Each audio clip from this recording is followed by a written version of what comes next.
Hi everyone, all the questions in this video have actually come from viewers. So if you've got a question about Las Vegas or casinos in general that you want answering, make sure you hit me up on Twitter. My Twitter is @LasVegasUK. Tweet me your questions and you never know, might answer it in a future episode. This is actually a really good question and a really good starting point for this video, particularly if you've never really come across the idea of comps before, you've never been to Vegas before, maybe this is your first trip. And really, the key is to sign up for players clubs. If you've never done so in the past, you've been to Vegas, you really should. These players clubs, they're not a way of just tracking everything you do. Well, actually, in some ways they are, but they're not tracking you in order to keep loads of data on you. But they're actually tracking the amount you play. And then the amount you play can be used to reward you with comps or complementaries. Kind of think of them as little additional bonuses for your casino play. And that can go from anything from getting your resort fee comped. So if previously you've been paying a resort fee, you may no longer have to pay it. But also to getting a free room, for example. Now, the key to accessing these sort of comps is one of these. Okay, this is an example of a player's card. This is one from Caesar's Rewards. This is my my diamond card. However, you don't have to play with Caesars. You can play with M Life. You can play with Cosmopolitan. You can play with any casino you like. Every single casino you visit will definitely have a players club, and they will issue you a players card. What you need to do with your players card is every time you play at a slot machine or a table game, you need to use the card like a loyalty card to get points. Okay, now these points are going to be called different things depending on what casino you visit. So they may be called tier credits, they may be called slot points, they may be called identity points. It differs from casino to casino. But essentially, for every dollar you bet, you're going to get a number of points. Now, what you'll notice is if you go to a slot machine, there's a slot where you can insert a card like this. And that is where you put your card in, so you insert it, like you would insert it into maybe an ATM, and then the card registers however much money you play through that machine. The casino then uses that money, that sort of point tally to work out how much you've spent and therefore calculate how much they can perhaps give you back in terms of comps. So to give you a rough idea, if you were to play through, let's say, $1,000 on a slot machine, the slot machine may have roughly a 10% hold. So 90% of the time, in theory, you would win on that machine. And obviously, it doesn't work that way because 90% of the time is over millions and millions and millions of button presses. But let's just assume 90% of the time you're going to win. That means the casino has around about a 10% edge. Now, it's not exactly 10%, it's normally around, it depends on the denomination. For penny slots, probably more likely to be more towards 12%. But let's just, for the ease of the maths, presume it's 10%. That means for every $1,000 you put through that machine, the casino is probably taken off of you $100. Okay, so 10%. Of that $100, the casino will therefore then give you back, usually, between 10 and 30%, depending on the casino. I would say on the strip, it's more likely to be 30% back in comps. So therefore, for every $100 in theoretical loss, which is the 10% calculation, that's what it's called, you earn basically $30 of comps. So for every 1,000 you put through, $100 theoretical, $30 in comps. Okay, now that's obviously not a great deal. And you may be sitting there thinking, wow, $1,000, that's a lot of money to put through. But this is all about coin in. It's not saying you have to put 1,000 individual dollars through a machine. Every time you spin, even if you've won, so let's say you put in $100, you spin it, and you win another $100. Every time you put that $100 back through the machine, that counts. Okay, so you don't actually have to be spending $1,000. You could easily rack up $1,000 of coin in just by spinning the button and recycling your winnings 100 times. All right, so that is the key. So always sign up for a player's card. If you're playing at tables, hand over your card and they will rate to you. Now, quite often you'll find that casinos will only rate players who play to a high enough level. There are also ways perhaps to get your rating enhanced. The pit boss will rate you. So let's say you're playing blackjack and you're actually playing $50 a hand. You may be able to convince the pit boss to rate you $100 a hand. Quite often this is through being a good player, sitting there and playing for a while, having a good chat with the dealer, tipping the dealer really well normally helps. You want to get the pit boss basically on your side. And if you give him your player's card, he will rate you. And you can get comps based off of how you play at the tables. Now, I will say slot machines are probably the most generous in terms of comps, and that's purely because that's where the casinos make most of their money. That's where they have the greatest house edge, so to speak, compared to table games and compared to video poker. There's also some casinos, Cosmopolitan is a good example of this, who will base their comps for video poker on the machine and the pay table in the machine. So if you're playing a machine with 99% payback, you're only actually going to get comps based off of 1%, which means you're going to have a lot of coin in order to get those comps. So yes, always sign up for a player's card. Don't worry about the casino following every move you make, because although they're following how much you put in through the machines, this is the only way they can calculate comps. So make sure you sign up 100%.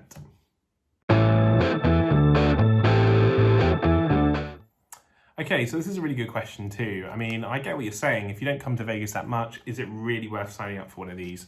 And is it worth getting those comps? Well, yeah, I think it is, because to be honest, what have you got to lose? If you're going to be playing anyway, it doesn't cost you anything to sign up for one of these. It doesn't take really that much time. You just have to give over your name, address, and have some ID, and you're good. So I would absolutely make sure you sign up for one of these. The comps could come off at the end. So I'm going to talk about this perhaps a little bit more in a later video. But for example, if you've booked directly through the casino and you've paid for your room, you may be able to have your room charges completely wiped. So you end up not paying for your room at the end of your stay. You may be able to get your resort fees cut off. You may get a free meal out of it. You may get some extra free drinks out of it. You may get something. So definitely, even if you only visit once every 2 years, say, sign up for the Players Club. You will then have access on future trips to comp rooms. Despite what people might say, your status is not that important. If you're only visiting every 2 years, I wouldn't be worrying about getting to 7 stars, getting to M Life Platinum, because you're not going to take advantage of the benefits enough. What you are going to do by using a player's card is, even if you make one of those levels and then you drop down by your next trip, they're still going to make you the offers, because the offers aren't really linked to your tier, they're linked to the amount you play. So 100%, however long, however often you go, and if you don't go back to Vegas for 3-4 years, I don't know why you would do that, but even if you did do that, make sure you still use a player's card, absolutely. It's not just a case of, oh, sign up to the Players Club, get the free play, and get the free buffet, as an introductory offer. Sign up, use the cards, 100%.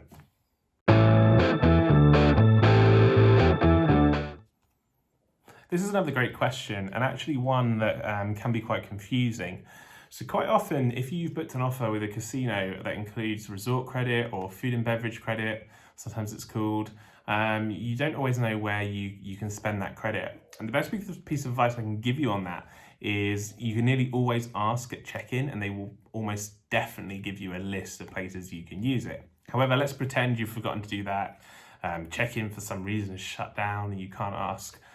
Generally, the rule of thumb is wherever you can use comps, so with M Life, for example, whether you can use Express comps or with Total Rewards or Caesars Rewards as it now is, wherever you can use your resort reward credits, you should be able to use food and beverage credit too. Nearly every restaurant on the casino floor, you will be able to use your resort credit on, okay?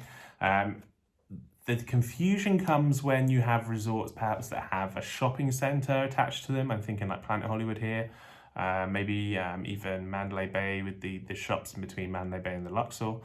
Some of those places you cannot use your resort credit, so do be careful. Generally speaking, the sort of the steakhouses in the casino, room service you can always use it on, casino bars you can always use it at. That's generally the rule with the credit. The other thing to watch out for is sometimes some properties will specify that it's a resort credit that has to be used on property. I've heard quite a few times of ARIA doing this, where it's not a credit you can use at properties across the whole group, so across all the MGM Resorts properties, but only at ARIA. So just check when you're checking in that your offer is for every property, or is it just property specific? Because in some cases you'll find that it is specific to one property. So just make sure, because you don't want to be going over, for example, staying at ARIA, going over to Bellagio, eating lots of nice meals, charging them back to your room, and then finding out at the end that your resort credit doesn't cover it. So just make sure when you check in, if you forget to ask, generally speaking, the casino restaurants and the casino floor are where you can use it. And remember, always you can use it at room service.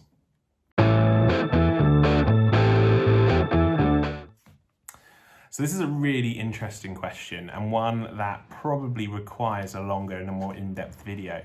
And this is a question I've actually covered on Zorkcast, which is the podcast that I host with Michael Traeger over on travelzork.com. Worth checking that out if you get the chance. But very recently we did an episode on this, and the question around hosts and the intrigue around hosts is really, really quite interesting, because I think a lot of the time people really want a host, but I'm not sure they always necessarily need a host. And there are disadvantages to having a host as well as advantages. And in the interest of keeping this relevant and keeping it focused on comps, and the question was more focused around what kind of play is required for a host, what the benefits of it. Let's really just focus in on that. So I said in the podcast, and I'm going to say the same thing here, really for me, I would say you're going to be looking at around $10,000 of coin in per day to attract the attention of a host. That's based on my personal experience. Some people, I'm probably going to have loads of comments disagreeing with me here, but that's based on my personal experience. I found that $10,000 a day in coin in is kind of the sweet spot. Now, as I mentioned earlier in the video, that doesn't mean I'm losing $10,000 a day. That's just purely the amount of money that I'm recycling through the machine.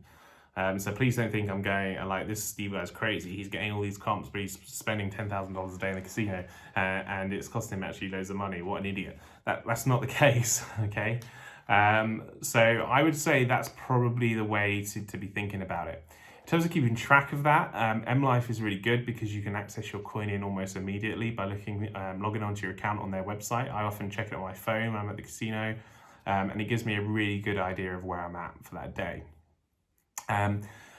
With Caesars, and I'm kind of focusing on these two because they're the biggest players on the strip. They own most of the properties, but you can do this with other resorts too. But with Caesars, you tend to be able to work out how much you're putting through the machine by looking at your tier credits. So simply work out how much a tier credit is in order to earn one, and you'll be able to work out how much money you've put through the machine. Now, the reason I say 10K is because when I was more of a Caesars player, I'm now more of an MLife Cosmopolitan player, but when I was at Caesars, I didn't really get the attention of a host when I was playing probably between 7,500, 9K coin in a day. It was when I hit that 10K mark that someone really sort of got interested, and they literally will find you. So if you need a host quite often, or if you deserve a host, they will find you. So don't worry about having to go and hunt for them. They'll know exactly where you're playing. I think I mentioned previously in the video the importance of the player's card. They will find you based off of your player's card because they'll know exactly where you're sitting at any given time in the casino, what machine you're at, and they will introduce themselves. You can, if you think that you've played a substantial amount, maybe you think you've played a lot but you don't quite warrant a host, but you would like a host to look at your play for that trip, maybe take some money off your room, or make your room comp your room, or give you some food for free or whatever. You can also find a host normally by asking at the rewards desk, the players club desk, for whatever property that is. And the bigger properties also have a host office, so you can go and speak to a host who's effectively known as a host on duty. That's the host who's there that day. They have their own players, but they're also helping out players who perhaps don't have a host that have played a lot that trip. So advantages of having a host. Well, really, hosts can open up a lot of doors for you. They can comp off things perhaps that you couldn't normally use your comps for. For example, your express comps, you might not be able to use them for a limo back to the airport, whereas a host may be able to comp that for you. They may also be able to wipe off all of your charges. You may not have enough express comps to wipe off all of your food and beverage charges for that trip, but they may be able to do that for you. They're kind of like a really good concierge who looks after casino players. They could get you, perhaps, I've had it, so a good example is, I may only be eligible for certain rooms at Mandalay Bay, but my host may be able to get me into a top suite, for example, which I wouldn't normally be able to book through my corporate offer. Or I can go to my host and say, look, I'm going to come in, I'm going to play this amount of money, this is my bankroll, I'm going to play exclusively slots, I would like this much free play. Can you do that? And it might be that my offer says I can only have, I don't know, $300 free play, and my host can get me $500 free play. Because they know that based on my previous play and my previous history with that property, with that casino, that they're going to get the play out of me. And I'm going to put my money, my bankroll at risk with them. So a host can kind of get you those little add-ons that perhaps you couldn't normally get. You'll also find they'll be able to maybe get you good tickets to a concert for free, or they may be able to get you better seats at one of the Cirque du Soleil shows. They may be able to get you a restaurant table that you can't get otherwise. You might not be able to book the table because the restaurant might be sold out. A casino host can nearly always do that for you. They're really good if you want to make a last minute trip, and you literally can call, I've got a host, I can call them up, and within half an hour I've got a room, I've got a booking for a nice dinner, and I just need to book my flight and I'm there. And that's coming from the UK. So, you know, having a casino host has its benefits. Are they necessary for everyone? Probably not.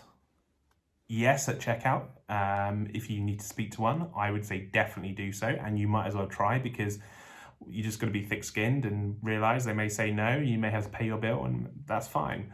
If you deal with rejection badly, maybe avoid it, but there's no harm in asking, right? Because the worst they can do is say no.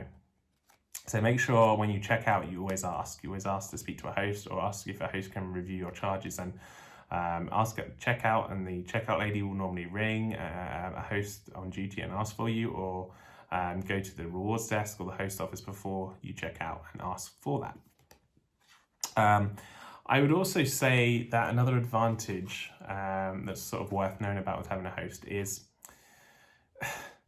you can get like invites to special events that maybe you wouldn't otherwise get an invite to. So for example, if you really wanted to go to a New Year's Eve party in Vegas, if that's your thing, you can get access to those sort of events that maybe would be closed off to other players. For some people, that's a really big deal. For some others, it's not at all. They just want to go and still enjoy the casino how they always have, and having a host is just like an additional little benefit. But that's something to bear in mind too, as another benefit. I think this is a massive topic, and I hope that's kind of answered that question. But I think we're definitely going to do another video on hosts and the advantages and disadvantages perhaps of having a host, and whether you should have a casino host or not. So I'll record that and I'll put it up on the channel soon. All right, so that's the video. I hope you enjoyed it. I hope you enjoyed that sort of quick run around of different comps that are available in Las Vegas. If there's anything I didn't answer and you have any other questions, please feel free to get in touch with me through Twitter. You can find me at Las Vegas UK. That's the quickest way to get a hold of me. If you've got any other questions or any suggestions of what you'd like me to cover in future videos, please just comment below and I will do my best to answer those. Thanks for watching.